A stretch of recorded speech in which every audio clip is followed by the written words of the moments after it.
lidar com aquele conflito interno, Jonas se afastou da cidade. Caminhou em silêncio, com passos pesados, até encontrar um ponto elevado a leste de Nínive. Ali, o vento carregava o som, distante daquela multidão viva que ele desejara ver cair em juízo. Jonas precisava se isolar. Precisava tentar entender por que a vontade de Deus parecia tão contrária ao que ele considerava certo. Sentou-se no chão quente, respirou fundo e observou a cidade que, para ele, não merecia estar de pé. Com as próprias mãos, Jonas juntou galhos secos, ramos tortos e ergueu uma cabana improvisada. A estrutura era frágil, mas oferecia uma sombra pequena contra o sol impiedoso. Ele se instalou ali, olhando Nínive à distância, esperando talvez que algo ainda acontecesse. A areia queimava como brasas e o ar tremia com o calor do deserto. Jonas sentia o desgaste da jornada, do peixe, da missão e da própria luta interna. Nada parecia fazer sentido naquele momento. Então Deus, que via a exaustão do profeta, preparou uma planta. Ela brotou durante a noite como um milagre silencioso, subindo rápido, firme, cobrindo-se de folhas largas. Ao amanhecer, Jonas notou a sombra fresca descendo como um abraço inesperado. A planta o protegeu do sol ardente, suavizou o calor e trouxe um alívio que ele não sentia desde antes da tempestade. Pela primeira vez em muitos dias, Jonas respirou paz e se alegrou profundamente por causa dela. Mas, ao nascer do dia seguinte, Deus preparou algo tão pequeno quanto invisível. Um verme. Ele se aproximou da planta, roeu sua base, enfraqueceu seu caule.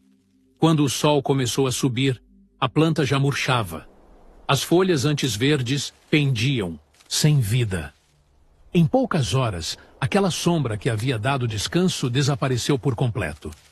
Jonas sentiu o calor golpeá-lo de novo, como se a terra queimasse ao redor de seus pés. Era como perder um consolo que havia chegado sem aviso e partido sem explicação. E como se o calor não fosse suficiente, Deus enviou um vento abrasador do Oriente. O sol queimava sem piedade, e o vento abrasador do Oriente golpeava Jonas como uma chama viva, secando-lhe a boca e a força. A planta que o cobria havia desaparecido, e a sombra que antes o aliviava, agora era apenas lembrança no chão. Sentindo a cabeça arder e o corpo fraquejar, Jonas se dobrou de angústia. A dor física misturava-se ao peso de um coração confuso. Então, ele disse ao Senhor: "É melhor para mim morrer do que viver!" Não era afronta, era exaustão. Ali, sob o calor impiedoso, o profeta expôs a própria fragilidade diante de Deus. Então, o Senhor falou com ele e disse: "Tens compaixão desta planta, pela qual nada fizeste, que numa noite nasceu e noutra pereceu?" A voz divina atravessou o silêncio como uma verdade impossível de ignorar. Jonas ergueu os olhos, ainda sentindo o calor na pele, e respondeu: "Tenho compaixão dela. Estou irado até a morte." Suas palavras eram honestas, ainda que duras. Ele sofria pela perda de algo pequeno, mas que lhe trouxe descanso. A planta revelava o quanto seu coração se agarrava ao que o tocava de perto. E Deus o conduzia, com paciência, ao que realmente importava. E o Senhor completou: "Jonas, e não hei eu de ter compaixão da grande cidade de Nínive, onde há mais de 120.000 pessoas que não sabem discernir entre a mão direita e a esquerda, e também muitos animais?" A pergunta caiu sobre Jonas como luz em um quarto escuro. A cidade que ele queria ver cair era composta de vidas, frágeis, perdidas, mas amadas pelo Criador. O contraste era inevitável. Jonas chorava por uma planta, e Deus chorava por uma multidão inteira.